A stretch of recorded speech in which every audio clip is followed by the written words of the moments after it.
I'm Ken Harbaugh, host of Warriors in Their Own Words. If you love listening to this show as much as I love hosting it, I think you'll really like the Medal of Honor podcast, produced in partnership with the Medal of Honor Museum. Each episode talks about a genuine American hero and the actions that led to their receiving our nation's highest award for valor. They're just a few minutes each, so if you're looking for a show to fill time between these Warriors episodes, I think you'll love the Medal of Honor podcast. Search for the Medal of Honor podcast wherever you get your shows. Thanks.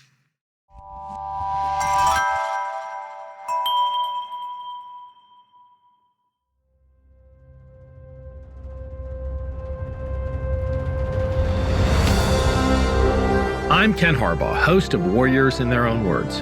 In partnership with the Honor Project, we've brought this podcast back at a time when our nation needs these stories more than ever.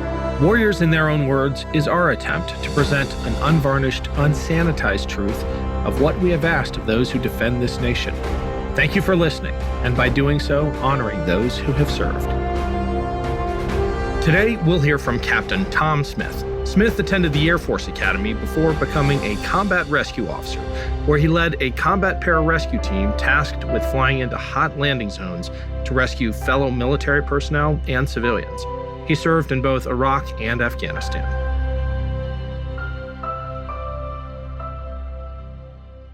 Tom Smith, former captain in the United States Air Force as a combat rescue officer for Air Force PJs.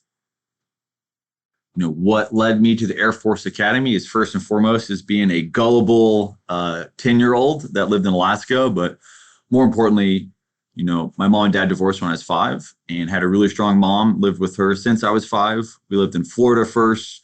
Then we moved up to Tennessee for work.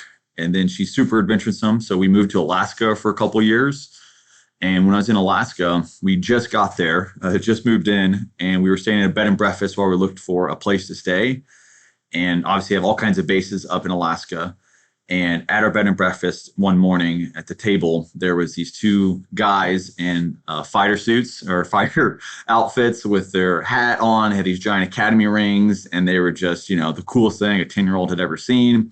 So I asked what they did. They told how they were fighter pilots, of course, and how awesome they were. I saw their big academy rings, and I said, hey, what are those? They told me about the Air Force Academy and that they paid you to go to school, and they gave you some great training. And I took it hook, line, and sinker kind of deal. I was like, that's it. That's what I want to do. Was really excited from that. And since I was 10, I kind of, my mom poured into me. I was able to focus everything on that. And so high school, did every little thing I could, from Civil Air Patrol, from sports. And I was so naive that the only place I applied to was the Air Force Academy, no other places. And so March 31st, at least when I was then, was the last day you could find out before if you're accepted or not. And so it was like mid-March, and I was like, oh my God, I made the worst decision ever. I haven't heard anything back. Like, what am I going to do? And my backup plan was actually to go work on the crab boats up in Alaska for that summer if I did not get in. And March 31st, I got that phone call saying, hey, you're accepted. And so, young buck, 18, went to Air Force Academy basic training, and you get humbled quite quickly about how, you cannot deal under stress when somebody's yelling at you. And I was definitely a big goober and didn't know what was going on for the first couple of months. And I very specifically remember I snuck. I'm not always the best rule follower, which is part of the reason why I went Air Force Special Operations. But I snuck a phone in your freshman year to the Air Force Academy. And I called my other buddies that were at the University of Tennessee, and it's like Friday night. And I'm like, hey guys, like, what are you doing? They're like, oh, we're having a blast. We're doing this and that. They're like, hey, what are you doing? I was like, it's midnight. I'm ironing my underwear because I have a 5 a.m. Saturday morning expectation with a big parade afterwards. Like, these fighter pilots in Alaska never told me about this aspect of the Air Force Academy. But at the end of the day, such a wonderful opportunity to really focus in with people from all across the United States. I went to high school in East Tennessee, and it was predominantly Caucasian. And to go to the Air Force Academy with people from all over the U.S. Was a wonderful experience. And I was on my path to being a pilot. I got really lucky to get my pilot slot my junior year. And I started flying single engines for their senior year. And, my roommate was also on the pilot track, and he came home every night and just talked about how much he loved all of that stuff. And I was like, I hate driving. Like like my back hurts sitting in there for so long. I get bored really easily. I probably have ADD. And I felt bad that I almost had taken a pilot slot from somebody else that probably had the same passion as my buddy Dave. And luckily at the same time, I had this kind of gut feeling. And so they have this opportunity at the academy for people that want to cross train into other services, especially special operations, whether it's the Navy or Army. And so I got involved with that program within like 2 months. I'm like, this is it. I love small teams. I love that camaraderie that you have to, that really difficult, trying circumstances kind of put you in. And so I gave up my pilot slot, and, I hadn't gone through selection yet. And so the big thing that I had was I got maintenance officer for a year and a half while I was going through my selection to try to be a combat rescue officer on the Air Force side. And so I'll pause there, but that kind of led me up to my decision to cross over. And overall, I'm really thankful for my year and a half as a maintenance officer. I got to go to Ramstein in Germany, and that really opened up my eyes, just being stationed overseas and getting work with multinational partner forces. But most importantly, the big challenge is maintenance officer. There's 80 young enlisted underneath a second lieutenant. And so that massive challenge kind of from day one is something I really respected, and was definitely really hard as a second lieutenant. Some folks in the Air Force don't get that experience from day one to try to lead 80 people. And so overall, really glad I had that weird year and a half to kind of try other opportunities of leadership in the Air Force. Great question on, the concept of fighter pilots, and, the concept and overall the leadership theory, I think, holds right where, hey, back in the day, you have to be in enemy territory, in like your own person. You got to make your own decisions, and there's a lot of weight there. But no, as we go to different environments, now it's a lot more collaborative. You got to build teams, even as a fighter pilot. You're leading multiple people, multiple units, and sometimes as squadron commander, you've been leading for 20 years. And that might be the first time you actually have to do broad leadership, not only at the peer-to-peer level, which, a lot of fighter pilots have been doing for 10 years, but now you have a peer subordinate type of relationship. And that's a really big challenge that I got to experience as a maintenance officer. And that's that concept that I loved I played rugby at the academy, and it was like, hey, one of the most difficult types of leadership is peer-to-peer, but also that peer subordinate where you got to show up and you got to walk the walk, and especially really not hiding from difficult challenges, but going through those really difficult times with your enlisted. And like, they get to see who you really are. You can't hide anything during those really difficult challenges and training environments. And so, luckily I had a very close friend circle, and all of them are pilots to this day. And they kind of understood I was the odd person in the group, but they understood the why. So personally, never really experienced any pushback, but I still think the Air Force is facing a massive challenge on really not preparing its officers at a young age, whether, in the Army, Marine Corps, from day one, you're surrounded with 40, 60, 80 young Marines or young soldiers. And you have to really rely on your senior NCOs to get you through. And you come into this, it makes you put your humility on quite quick. When I came onto the teams on special operations, my first NCO had deployed 10 times. And, I'm not leading this person. I'm coming in and being of assistance, but you're really coming in. I really hope you decide to mentor me, senior NCO. And like, that doesn't happen, I would argue, on the pilot side for at least until like a major, if not lieutenant colonel. And I think that has some implications when you are almost 40 years old. Now you have to become squadron commander to actually try to do subordinate leadership correct.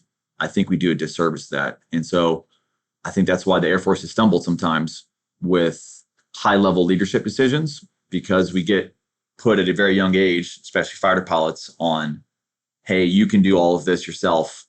And then, 20 years later, you're starting to flip the script on having to learn peer subordinate leadership. So I actually had a big stumble, which was a big growth point. But, I always say I have some Irish blood. And so I always have had some like to get in fights when needed with rugby. And so I actually was only supposed to be a maintenance officer for 6 months. And so on the transition to special operations, they have something called Phase Zero, which is basically just for the officers. You go out, at our time, you go up to Fairchild Air Force Base in Spokane, Washington, and you go through a week of kind of like Hell Week. They make you ruck all day. They do a whole lot of stuff in the pool, underwaters. They black out the pool. It's completely dark. You had to swim stuff in your full uniform and our BDUs at the time. And just all kind of stuff to really gut check you to make sure, hey, do you really want to do this? Because the next time you're going to be doing this is with all of your enlisted during your selection. And so, my selection was me, another officer, and 90 other young men at that point in time. And so that was that 1 week. It's called Phase Zero. And the very last day, we're going through our selection. We hadn't slept for a couple of days. We're exhausted.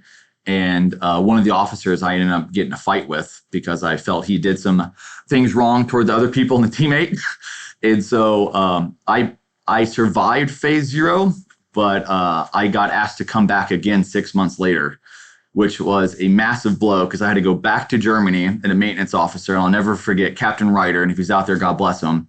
But I just remember his conversation. It was like, Tom, just some people aren't cut out for special operations. We're glad to have you back.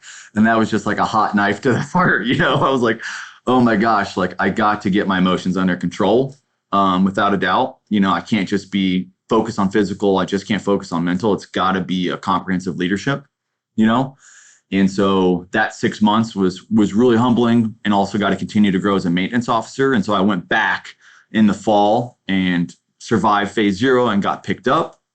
And so it's a great thing they do for officers. Then we got relocated out to Kirtland Air Force Base in New Mexico, and you get a couple months to actually train up before you go to our big selection course down in Texas.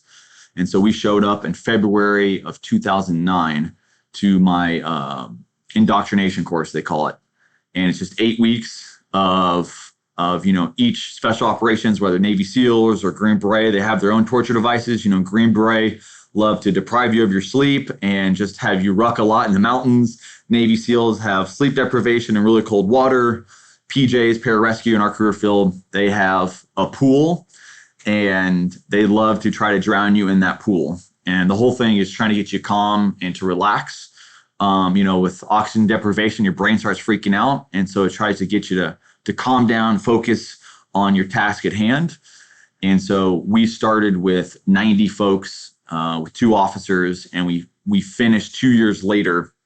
I graduated with 6 of those individuals. I got really lucky. I didn't get hurt. My knees and ankles held together, and just had a great team around me. But we go to indoctrination course, which is just like kind of like selection course. Then after that, each person kind of has their own route. But then I went to Army Airborne for 3 weeks down in Fort Benning, Georgia. And all of us spoiled Air Force, we call it Air Force Appreciation Month because you go down there and the barracks are not what we call Air Force standards. And I told my enlisted guys, I'm like, do not share with the Army folks that we are getting additional pay because it's called hardship pay because we were staying in different barracks. We got like $150 a month because we were staying at substandard barracks. But, great experience. Obviously, going through Fort Benning and Airborne is historic to say the least. Then after that, we go to a host of schools from Halo. So free fall school, we go to combat dive school down in Florida, we go to survival school. And then we have kind of our finishing school back in Kirtland Air Force Base. And that's where we really, our enlisted guys go through all of our medical training. And pause right there. During when I was in, it was still all male. And I know they're making that transition to obviously be more inclusive, which I think is a great move. Our PJs are getting their butts kicked with multiple deployments back to back. We need the best and brightest, no matter where you come from or your sex. So I'm glad that special operations is really starting to grow on who they're including in that. But at my time, it was just guys going through my selection and my unit. And so they go through their own paramedic training for about 6 months. The officers kind of go through some more tactical commander, ground commander force training, and then we graduate. So the officers training is about 2 years. The enlisted PJs are about 2.5 because they have that additional medical training. And so then you get to your unit, and there's several units across the United States. I went down to Valdosta, Georgia, Moody Air Force Base. And then you have to go through another 4 months of green team, which is like, hey, everything learned in the schoolhouse, don't do that. This is how you do it in the real world. And then finally, I was ready for my first deployment in 2011, where I went to Iraq as we were closing down Iraq for the first time. So kind of three worlds, kind of. And so we call it the Big Blue Air Force, which is the traditional mission, which was Vietnam all the way to the Gulf War. And then a little bit in the beginning of Afghanistan, Iraq was if a pilot gets shot down, pararescue and called the combat search and rescue mission, like we're going to come and get you, whether we're working with our helo partners or H-860s or our C-130s, if we're going to parachute in, but we will come get you, we will patch you up and get you to the hospital and make sure you get back to safe territory. That's like the bread and butter mission of Air Force Pararescue. That was an enlisted job since its beginning. But in the early 2000s, they're saying, hey, we're starting to stay on the ground a little bit longer. It was helicopter pilots, God bless them, were the commanding officers for PJs. But now we're starting to stay on the ground a little bit longer. Let's have a different type of officer. And so that's when they created combat rescue officers in the early 2000s. And we call it CROW for short. So CROW and PJ, which are probably some weird acronyms in the world, but go Air Force and its acronyms. And but since 2000, especially when I deployed, the mission set really changed a lot, where the insurgency, both in Iraq and Afghanistan, realized, hey, sadly, if we can kill people, but if we can wound people, then actually call in medevac and try to down a medevac bird, that's going to be a lot more of a PR thing.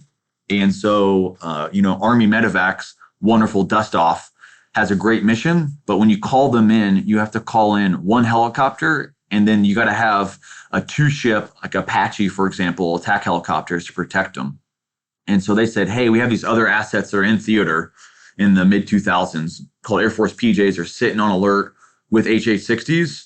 They do not have a big red cross on them. So by Geneva Conventions, we're allowed to carry a whole lot of weaponry, miniguns and 50 cals on our side, and we're just two helicopters. And so we started taking a lot of high-risk medevac missions in Iraq and Afghanistan and across the theater. And so when I was in, that's almost all they did in Afghanistan and Iraq was if you got shot and it was high risk, it was probably going to be a pararescue, combat search and rescue, helo team that's going to come, try to get on the ground, stabilize you, get you back to the hospital as soon as possible. And so that was the majority of my mission in both Iraq and Afghanistan. In Iraq, we were pulling down and, we trained up a lot on, medical mission. We didn't know if we were going to be busy or not. Basically, our mission was like, especially at night, a lot of the special operation groups, whether Army or Navy, were doing hits at night to capture insurgent leaders. And so we pre-positioned as close as possible to where they're doing that hit on a military base. And so if they got hurt, we'd fly in. But, luckily we weren't that busy, to be honest, in Iraq. And the biggest eye-opening experience that I'll just never forget was the disconnect of what was happening in Washington, D.C. and then what was happening in Iraq. And, we're this quote unquote special operation forces, and we're at Balad Air Force Base, just outside of Baghdad, which is one of the biggest military bases, or was one of the biggest military bases in Iraq. And we got tasked with, I remember seeing a vehicle yard as far as the eye could see of Humvees and old school MRAPs, all these kind of up armored vehicles. And they say, hey, we don't want to hand these over to the Iraqi army. And it's not worth the money to ship them back to the United States. And so for days, we literally just ripped out spark plugs from these vehicles.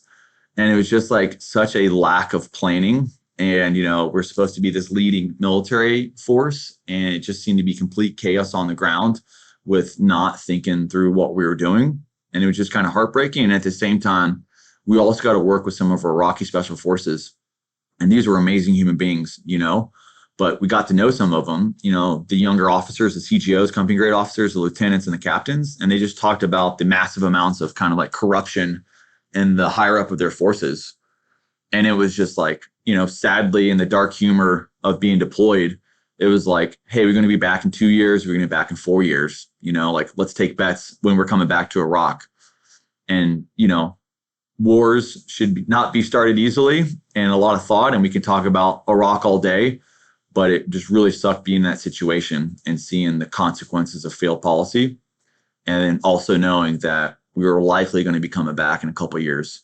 And so the people that we were picking up, especially Americans or Iraqis that were getting hurt, we weren't stabilizing the country. We weren't figuring out how to build up a better government, and we're about to pull back out, and we're probably going to be coming back in a couple of years. And that's what really stuck with me, just that aspect of, busting your butt, putting your team on the line, and sometimes that big disconnect of what's happening in Washington, D.C., however well-intentioned they are, and what's actually happening on the ground. So that was my first deployment in Iraq. Then they all relocated their forces in Kuwait. I surprised 2 months later, one of my other combat rescue officers got hurt. So went down to Kuwait, which was not busy at all. And what a big leadership lesson is when you have highly trained people, if you do not keep them highly engaged, they will get in trouble.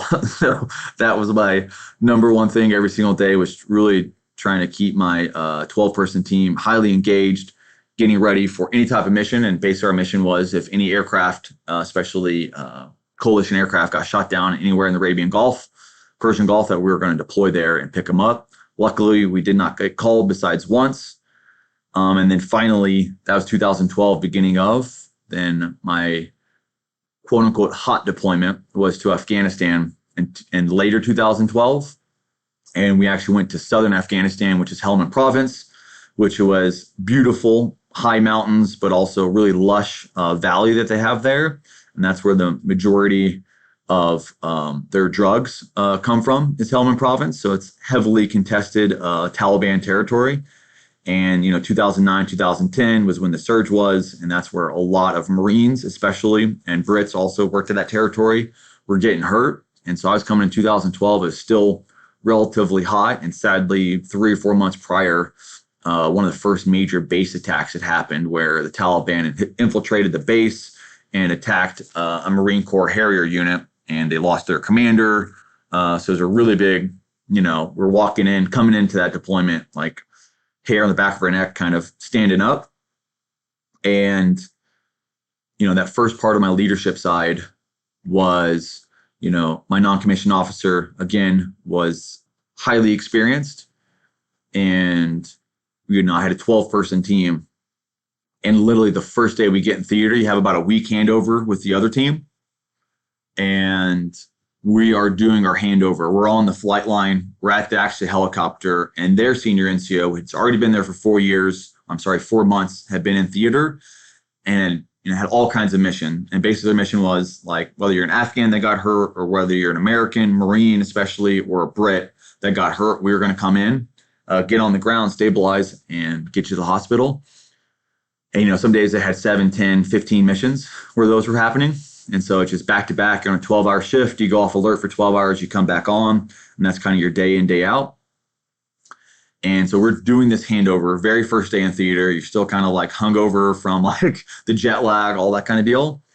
And the senior NCO from the other team is telling us, like, hey, you got to have your spidey senses at all times. He was making the argument that you can't trust anybody.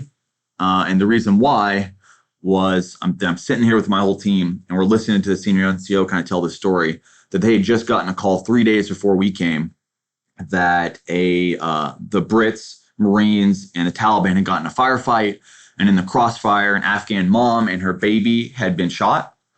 And so they got scrambled, the helo unit and the PJs, and they got out there as soon as possible. And like one of the worst situations ever. So they fly in 2 different helicopters, and one of the helicopters ends up landing, and all these Afghans kind of come out from the village. And obviously when you have the helicopter on the deck, as they call it, on the ground, it's super vulnerable. You can't shoot that far. You don't see what's going on. Obviously you're a giant target to any type of small arms fire, RPGs, etc. And so the PJs got onto the ground. They have all of these Afghans coming out. They don't have an interpreter with them, nor would have been helpful because it's super loud because the rotor's still going. And they do see this mom.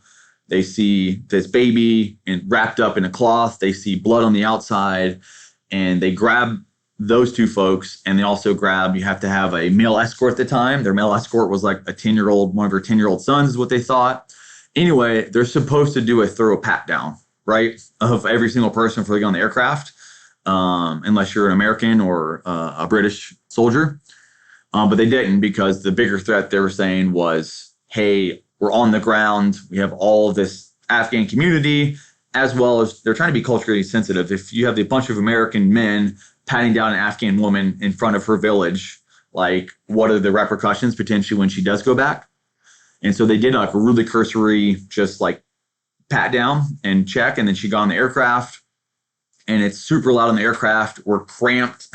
There's 2 pilots, a gunner, and a flight engineer. And then you have a 3-person PJ team. And now you're bringing on additional people. There's other 3 people in the back. So it's super cramped. They're all freaking out. The Afghan mom, the son, and the PJ is trying to do an exam. Looks like checks over the mom. She looks fine, but she's clutching on to the baby and will not let go of this baby. Luckily, it's only like a 13, 14-minute flight back to the hospital. They're just trying to quickly do the examination. If they can do any help there, stabilize the baby, especially the infant.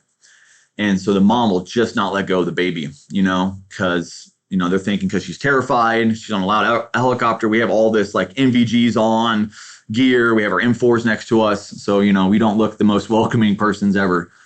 But finally, PJ is like, hey, I got to do an assessment on the baby, and ends up ripping the baby away. And when he does that from the mom, a grenade falls out. And like, thank God, the pin in the grenade was not pulled. And, I spent a lot of time thinking, I'm like, what type of situation in my life, was that mom facing where that was the best decision of, trying to smuggle a grenade on and blow up this helicopter and her whole family, at that time. But the NCO kind of tells us that story our first day in theater, and he had already been there for 4 months. And I was just like, holy crap, like I was not expecting that type of story. And, the type of leader you're trying to have some folks argue that your job as a leader, especially a combat leader, is to get all your folks back home, and I was like, oh my gosh, like, wow, I'm thinking back in my head, like, I don't know how to respond to what this NCO just said and how to like provide this to the rest of my team. But I felt like this gut sense in my stomach that like, this is not the type of leadership. Like, I don't want to think that every single person here in this country is trying to kill us, because I don't think we provide the best medical care. But I had no clue how to like put those to words, but I knew I didn't fully agree with what the NCO was trying to convey. And so he finishes up about 20 minutes later. I have no clue what that old NCO said. I'm just trying to think about when this NCO leaves, how I address my team afterwards.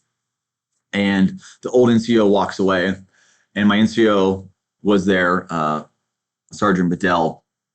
And this guy had deployed 10 times, living legend on career field, had walked the walk. Those 10 deployments, he had 3 girls, and, hadn't seen a single one of them born because he was deployed during that time. Just the burden of, 2 decades of war. We were already only a decade in at that point, but there's some pretty amazing sacrifices at that point. So this guy like was the pillar of our team. And when that old NCO walks away, Sergeant Bedell kind of like gathers the rest of the team and just very simply says, like, I don't give a shit who gets on this aircraft. You're going to treat them like they're your mom, because we're Americans and that's what we do. And those are short, simple words, best put by an NCO. If I'd said that, I'd probably done like 4 or 5 paragraphs. But like ultimately, he was making the argument that the job of a leader, is not to just bring all your folks back home. It's also to bring everyone back home, having done the mission to the best part of their ability. And that might include getting them hurt and or killed, but they're trying to achieve the mission. And our motto for pararescue is that others may live. And it doesn't matter who gets on this aircraft, whether you're an Afghan, whether you're an American, whether you're a Brit, like we're going to perform the top-notch medical health care that we can. And he said those words, and then he walked that out for the next 4 months. We had multiple missions where MRAPs were blown up, flipped over, gone through, Afghans were hurt, going through IED fields that weren't fully swept, and just like getting the mission done, agnostic of who the heck was on the ground that was injured. And that just, really resonated and stuck with me. And now we're seeing it today. We have folks that come back from combat, and, they say that the biggest things they regret is not living up 100% to their ethos, or trying as hard as they could have, or taking care of X, Y, and Z person. And so that was my biggest quote unquote combat story that really resonates with me that I wanted to share here.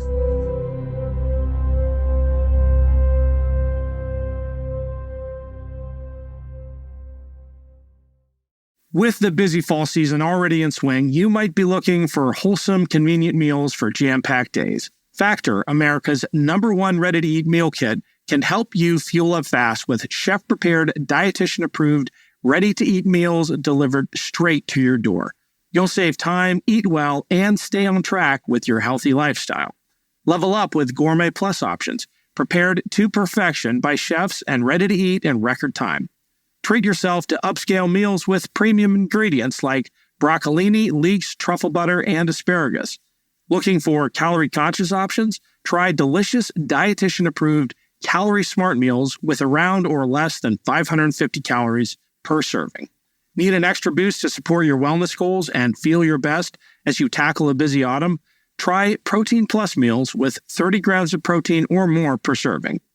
With Factor, you can rest assured you're making a sustainable choice. We offset 100% of our delivery emissions, source 100% renewable electricity for our production sites and offices, and feature sustainably sourced seafood in our meals. This September, get Factor and enjoy eating well without the hassle. Simply choose your meals and enjoy fresh, flavor-packed meals delivered to your door. Ready in just 2 minutes, no prep, no mess. Head to factormeals.com/warriors50 and use code warriors50 to get 50% off. That's code warriors50 at factormeals.com/warriors50 to get 50% off.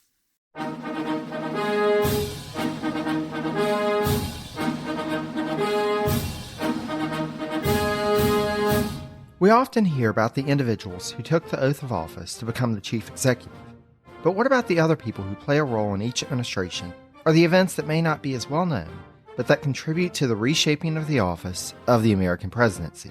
On the Presidencies of the United States, we explore each administration beyond just the person holding the highest elected office in order to better understand the history that brought us to the modern-day presidency.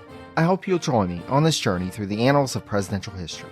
Presidencies can be found anywhere fine podcasts can be found, and is a proud member of the Evergreen Podcast Network.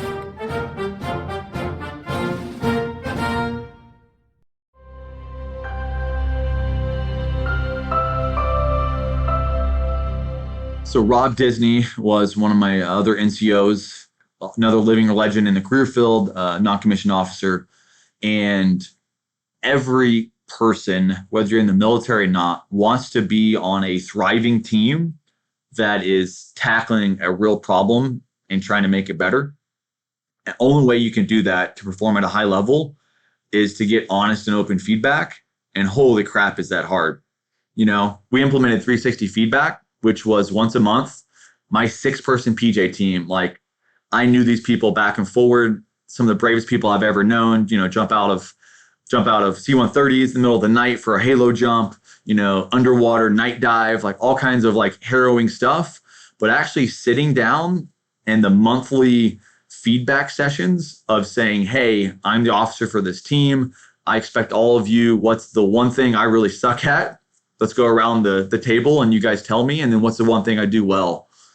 And it took me 3 months, and like people created every single excuse to like not show up to that or not to speak at that event, you know, because providing that honest feedback is not something that's, you know, in our culture, you know. And I'm not saying like harsh criticism and just blasting people, but like thoughtful saying, hey, you did this, when you're supposed to do Y, what happened? We saw that, and that's how that's affecting us. We think you can do better, and we're here to help you do better. That type of constructive feedback. But that was really hard. And so, you know, after 3 months, it finally got normalized.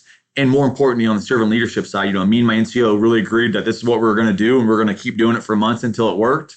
And, you know, finally, when our junior enlisted started providing feedback for us, me and the NCO, about a couple things we needed to work on, and there's definitely things I needed to work on. And then we got up out of that room, and for that next month, we really focused on trying to fix that. At the end of the day, if you have a performance gap on your own self, like, everyone's pretty smart and they know what that gap is, but they aren't either held accountable or they aren't empowered to fix that gap. And that was the biggest thing I saw. Like, once I started working on my own stuff, you know, magically the rest of the team started fixing their stuff. So that was that first lesson, how just hard it is to provide 360 feedback. But if you can really get bought in, at the end of the day, you take your own feedback and then you work on fixing your stuff that you got to work on, and how that, positively ripples throughout your community. But then the second thing too is, if leadership is the art of influence in a positive direction for a common goal, that concept of influence, I had a couple airmen. I love them. They were great, but there were some areas they needed to work on, and I just could not influence them because they did not look up to me. I was a younger officer, and like I tried for months, like, hey, like you cannot show up late to this thing. Hey, you've got to wear your uniform right. And like time and time again, they just kept not changing it. So my older team at some point, I'm like, I'm gonna use my authority. I'm gonna use my I'm gonna start writing you up. Was like the path I was going down. Finally had an NCO that kind of sat me down and said, hey, like your job is to influence them. You don't have to influence them directly. And they just asked a simple question. It's like, hey, is there any people those two airmen that you're having issues with look up to? And I'm like, oh yeah, here's like 4 or 5 of them. They're like, well, do you have any influence or relationship with any of those 4 or 5 people they look up to? I'm like, oh, heck yeah, of course. And so I sat down with, the people they look up to and said, hey, I'm seeing this gap. Do you see that gap as well? Oh, hey, can you like have a conversation with that person? And then like, lo and behold, when those conversations happened between my airmen that were having some troubles and the MCOs they looked up to, magically those problems, dissolved and magically got better. So it's just that concept where, as a leader, you're supposed to own the team and own their actions and own mission accomplishment. But at the end of the day, there's multiple ways to slice that. And, you never want to rely on authority, as your only tool. You really want to focus on how you can positively influence your team. So those were kind of my 2 big lessons learned in the military, is the importance of 360 feedback and creating that environment, as well as that concept of, influence doesn't have to be direct influence. It can be secondary influence to really impact the mission. Yeah, I mean, the community is super small. There's less than like 300, at least when I was in, there's less than 300 officers and, and the 500 or 600 enlisted. And so I'm hopefully that has grown since then. But in the day, that was just from our predecessors. That was earned through those quiet stories of, heroic actions. We have Pitzenbarger from Vietnam, which, went down, saved multiple pilots, but more importantly, an Army platoon was attacked behind enemy lines and, went down on a hoist hook like 10 times in like AK-47 fire to get them and come back up. And you have those recurring stories where, it's not a big community, but you live every single day that others may live. And people understand that trust that we say of like, we're coming to get you, no matter who you are, someone's coming. And, being a small part of that community where, people walked out and around me and set that high bar, and you had that long history of decades of, people dying or getting injured or whatever, to making sure that we're going to come get you no matter what, kind of cultivates that respect. And, at the end of the day, allows a pilot to do their job. Hey, I'm going to do some really risky stuff, but I know at least if I get shot down, the worst happens, that someone's coming to get me, and they're highly trained. And so it's awesome to be part of that small community and that mission set, and so humbled again to serve with some really amazing folks. Yeah, so basically, we have our own little hooch. This little wooden structures, and that's when you've been in the country too long, when you have like a 3-level palace all built out of like plywood that some random enlisted awesome Air Force person has put together. Definitely probably a hazard there, but we have, before you come onto your shift, you get your kind of threat intel from what happened in the past 12 hours from your intel team. You kind of come together with the HA-60 pilots and their 4-person crew, and obviously there's 2 aircraft, so there's 8 of them. There's 6 of us. You got an officer, a combat rescue officer, a senior NCO, a junior NCO, and then about 3 airmen. And so each aircraft basically has 2 pilots, a gunner, a flight engineer, and then you have officer, senior NCO, airmen on lead aircraft, and then on the trail aircraft, you got a junior NCO and 2 airmen. And so basically now you're waiting for the alert to go up, and you're hanging out either in the TOC, which is the Tactical Operations Center, and you have almost everything prepped on the aircraft. You have your weapon, you have your rucks, all that kind of stuff. And all you have on you in your right next to the Tactical Operations Center is your radios and your tactical vest. And so, boom, the alarm goes off. You go in for that 30-second, hey, intel goes real quick. Hey, this is what you got. You got your 9-line basically. Hey, this is how many people. This is the perceived threat. This is where you're going. Is it going to be IED, small arm fire, that kind of deal? What type of injury you're potentially going? And you're just trying to get to the aircraft as soon as possible on the helos to try to take off within 5 minutes. We talk about that golden hour. We learned a whole bunch from Iraq and Afghanistan. But long story short, if you can, especially if small arm fire or explosion, we have a traumatic amputation, like if you can stop that bleed, slow that bleed down and then get them to higher level care, which is us, and then get them that PJ team or medevac team, get them to the hospital within 1 hour, they're like 5 times more likely to survive. So that golden hour is really crucial. And that's why we're trying to shave off seconds. And so, one of our first missions in Afghanistan was, doing a lot of partner force missions.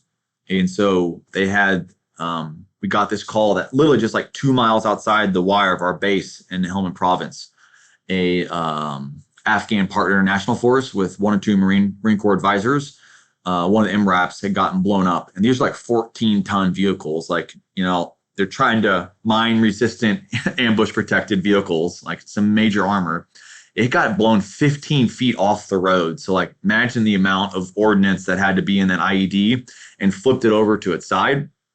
And so they called us out.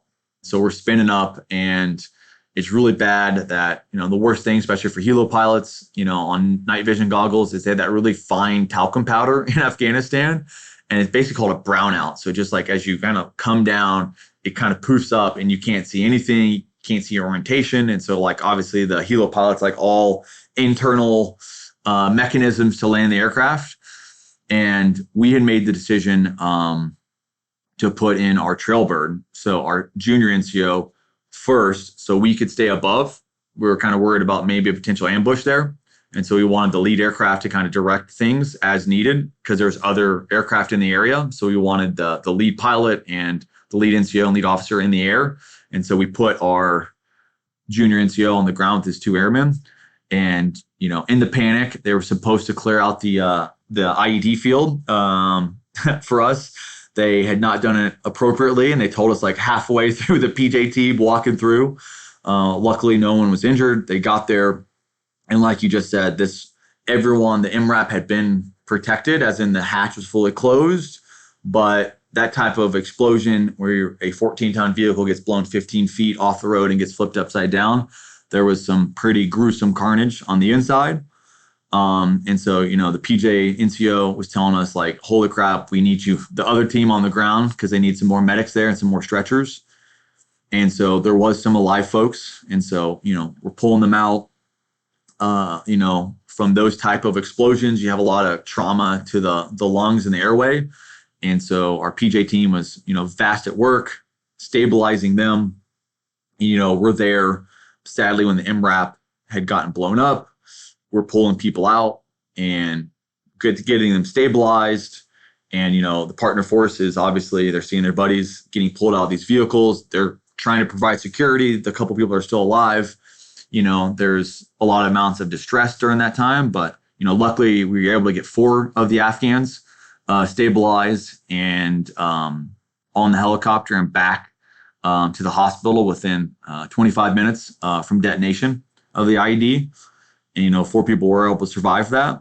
But seeing that type of carnage of what a massive IED can do was always pretty harrowing, and especially in the middle of the night with low moon illume and, our helicopters not being able to see that great as you land in those type of environments. So that was that one mission that really stuck with me, just about, what it was like to be on call and trying to get there as quick as possible, and letting a junior NCO lead the way, and did a great job in that type of situation. And that's why that training is so crucial. Hey, junior NCO, you are 24 years old and you're going to go in this, really harrowing environment leading 2 other airmen, which is their first deployment. And you got to direct this chaos once you get onto the ground with very little information and very little actual eyesight of what's going on around you.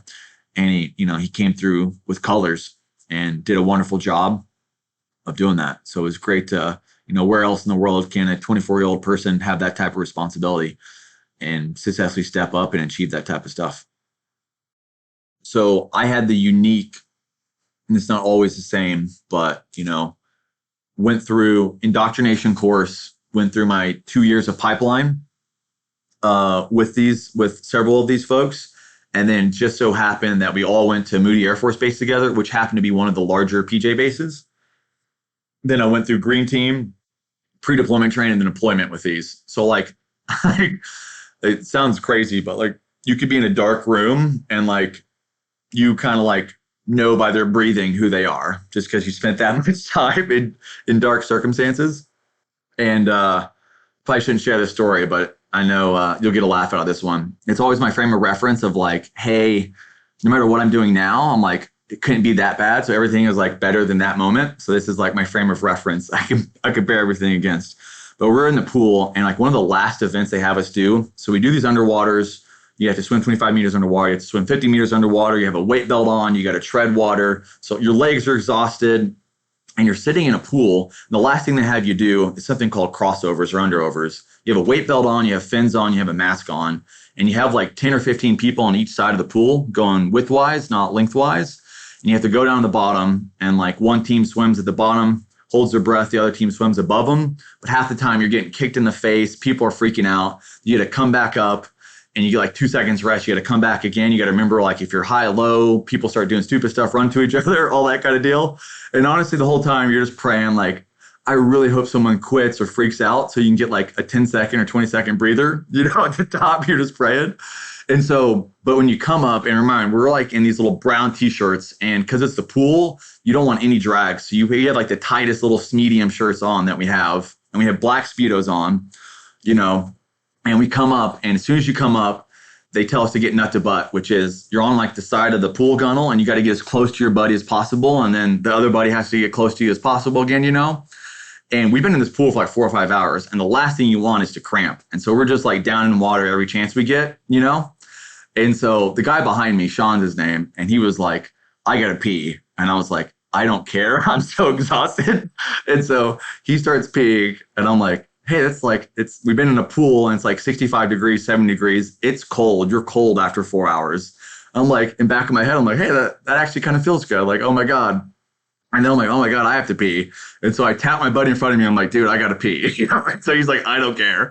And so like I pee, and I pause there, and I'm like, have an out of body moment experience. I'm like, oh my God, what have they done to us? Where this is like a moment of bliss where someone else is freaking out. So we actually get a 20-second break, and grown men are peeing in the pool, and it's like a delightful experience.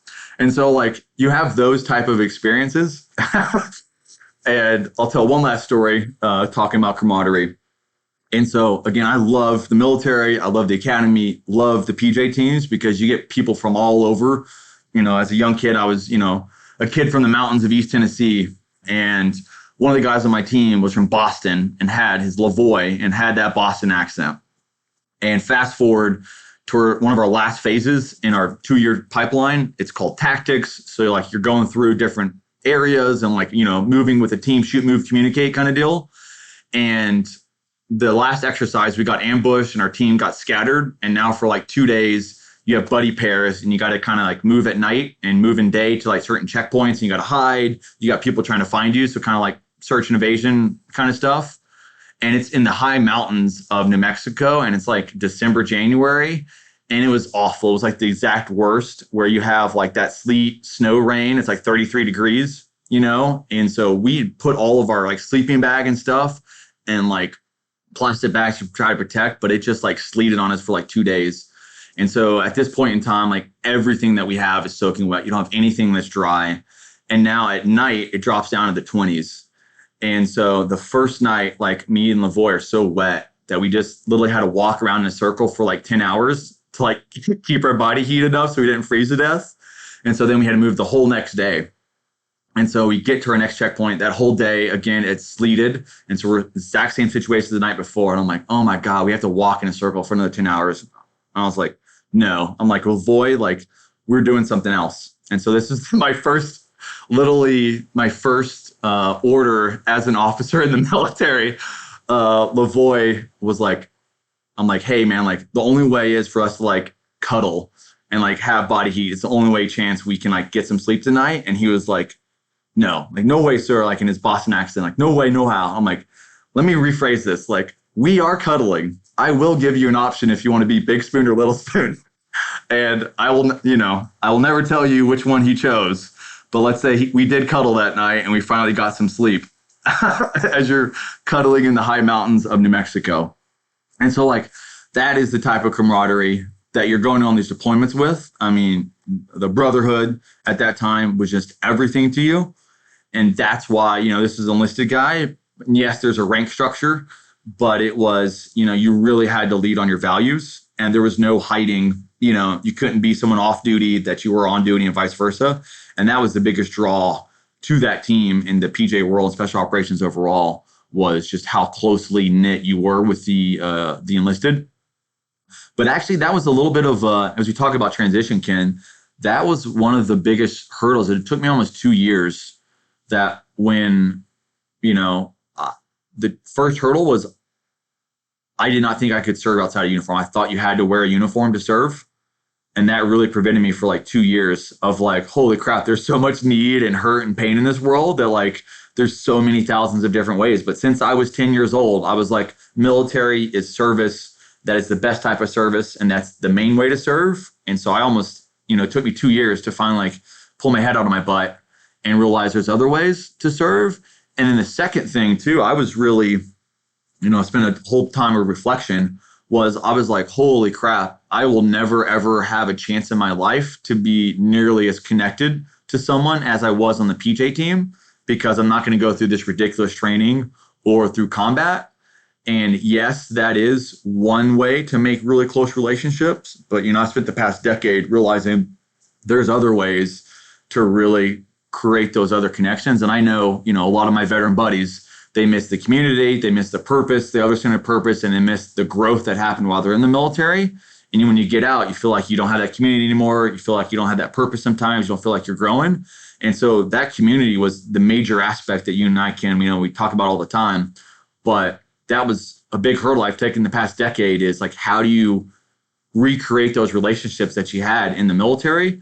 And this sounds really silly and whatever, but it's like being open and vulnerable about your faults. If you've ever been around a person that says, man, I did this and this is the hardest part of my life, you automatically feel connected with that. And, it took me a long time to kind of share my own faults, and me being able to do that with several other veterans that I didn't even know during the service, but afterwards, has allowed me to recreate some of those relationships like I had on the PJ team and really kind of recreate that pillar. So I know I'm taking a left turn, but I love the camaraderie I had on the PJ team, but I got out and I had no tool or mechanism or understanding on how to get back. I always felt like I was looking back for 2 years of, I can never serve again. I can never get back to that point, when I wasn't forward looking to saying, how can I recreate those same relationships with the people around me? There's a bunch of hurt around me. How can I go use those relationships to go serve people around me? Yeah, I've been in this space. And so, real quick, Ken knows that once I got out, served with Team Rubicon overseas for a while. That's how I met Ken. And then got into being a staffer in Congress. And that's what I worked on, transition kind of day in and day out. And just, writ large, again, amazing people in the DOD, amazing people in the VA. But we have still this structural massive gap where DOD, rightly so, their mission is to send people to war. You have VA saying, hey, our job is healthcare. And then boom, you have a transitioning veteran, and 50% of veterans don't go into VA healthcare for a host of reasons. But now you have all these veterans that don't have community, don't have purpose, and don't have, this concept of growth every day that they had in the military. And now only if they start having some pretty bad PTSD issues or addiction issues, then like, oh, they can get inside the VA healthcare system, which is like, holy crap. Hey, DOD, I'm not saying it's your primary mission, but it should have to be one of your missions, tertiary, secondary mission, to make sure your veterans and your service members and their spouses have a successful transition. And I fully agree that should be a public-private option. But when we are losing, X amount of veterans, whether it's 17 or 22 each day, like no one is benefiting from that. But more importantly too, as you and I can fully agree, like if we can equip our service members and their spouses and their kids as they transition to be leaders in their communities, they're going to do better. Their skill sets are going to be brought to the community, and that concept of second service. And so, some of the most effective programs that's just starting to get built up that I think is freaking perfect is something called Skill Bridge, which is, 6 months before you get out. You and I both had terminal leave. You're kind of sitting there twiddling your thumbs, really not doing much. With your last couple of months, especially, you have a bunch of leave. And now Skill Bridge is that great concept where 6 months as an active duty soldier or airman, et cetera, you're able to go to another company, a private company, and do an internship and say, hey, is this something that you want to do?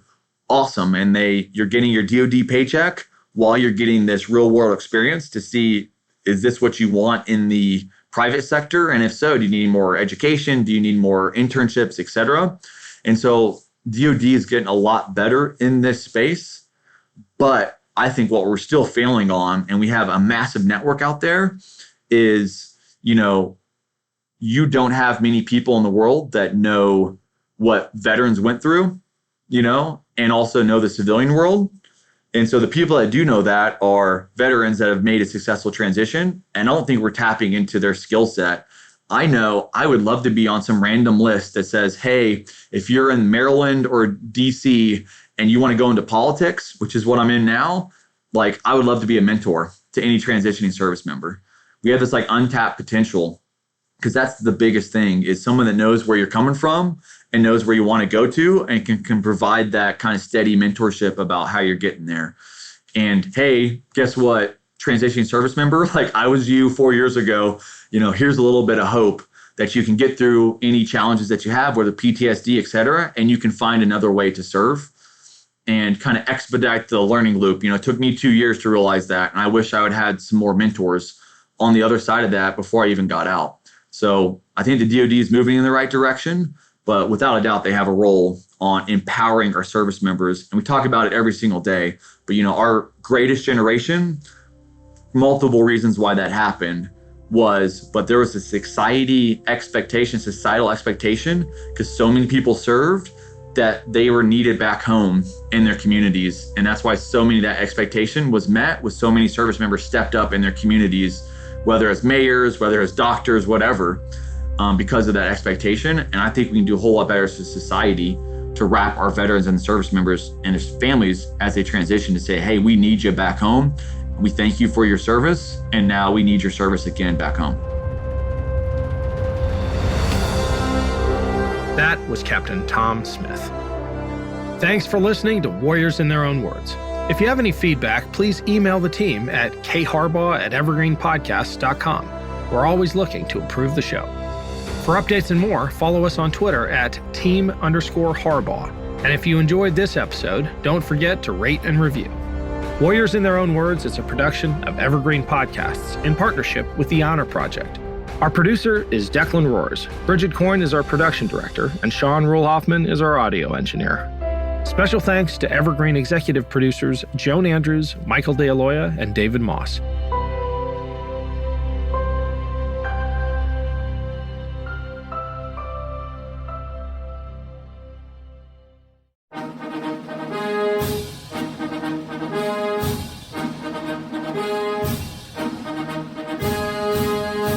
We often hear about the individuals who took the oath of office to become the chief executive. But what about the other people who play a role in each administration, or the events that may not be as well known, but that contribute to the reshaping of the office of the American presidency? On the Presidencies of the United States, we explore each administration beyond just the person holding the highest elected office in order to better understand the history that brought us to the modern-day presidency. I hope you'll join me on this journey through the annals of presidential history. Presidencies can be found anywhere fine podcasts can be found, and is a proud member of the Evergreen Podcast Network.